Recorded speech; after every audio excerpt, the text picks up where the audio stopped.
Welcome. In front of me is a Samsung Galaxy A55, and today I'll go over unboxing along with a quick look at the device itself. Let me first find my little knife. So I can open this up. As even though we do have these little pull tabs, they are absolutely... Well, this one wasn't useless. Let's try this one then. It appears that actually these ones work, which is surprising, so I don't need a knife. Anyway, inside we get our phone and charging cable. Now this will be a Type-C to Type-C, just because, you know, you get to get a new charger if you have the old type one. And obviously in here we get the phone itself.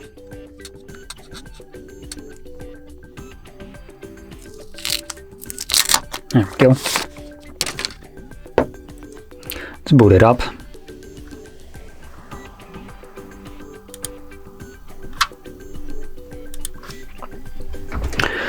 Okay, so let's start off with the display, which is a 6.6-inch display running at a resolution of 1080 by 2340 pixels. It's a also Super AMOLED display with 120 Hz refresh rate, HDR10 plus certification, and a typical brightness of about 1000 nits. It boasts a 85% screen to body ratio with pixel density of about 390 pixels per inch. So you can see the bezels right here are symmetrical almost, and it looks fairly modern. Now flipping it over to the back, we have a glass back obviously, and that is a Cornell Gorilla Glass. Doesn't really say what version, but whatever. While the front boasts a Cornell Gorilla Glass Victus Plus.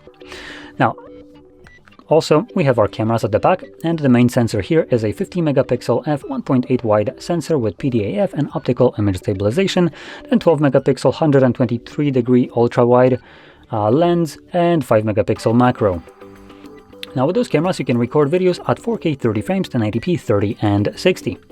And then at the front we have a selfie camera, the hole punched camera, and that is a 32 megapixel sensor, and this will allow you to record selfie videos at 4K 30 and 1080p 30 and 60 as well. Now moving on into the internals, we do have a 5000 mAh battery in here, so a pretty decent battery size, and it comes with an Exynos 1480 processor and has a couple of versions in terms of RAM and storage, with a very base model coming with 128 gigs with 8 gigs of RAM, then 256 and 256 We also surprisingly have an expandable storage in here. Just check that out, as I almost don't believe that.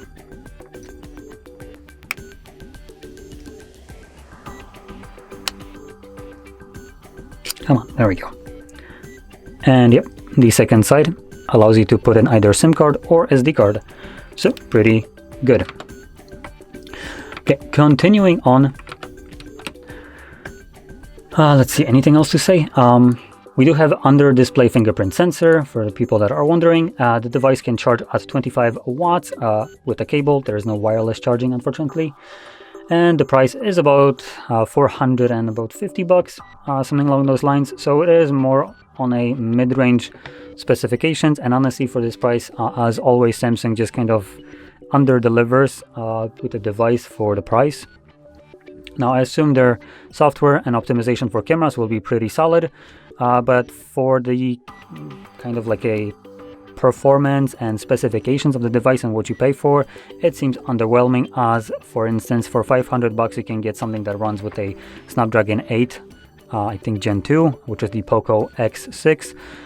Well, this just comes with the crappy Exynos, which I personally still hate Exynoses, even if they're equivalent to some Snapdragon. This one most likely won't be, and just because it's Exynos, I'll absolutely have a disdain to it. And explaining why, in Europe we get to basically be the beta testers for Samsung's Exynos garbage processors, and most of the time, at least previously, they would underperform compared to the Snapdragon counterpart. But just because they underperformed didn't mean that Snapdragon would lower the price of their S24 lineups or whatever. No, we'd still get to pay the full price as the US, which gets Snapdragon, which is better in every way. So it just leaves a sour taste in my mouth, and I absolutely despise this kind of logic here.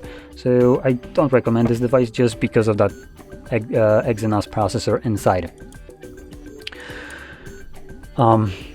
So in any case, that being said, just to kind of summarize this device, it is another Samsung device. If you already had a Samsung, you're not getting anything special here. It's just another Samsung.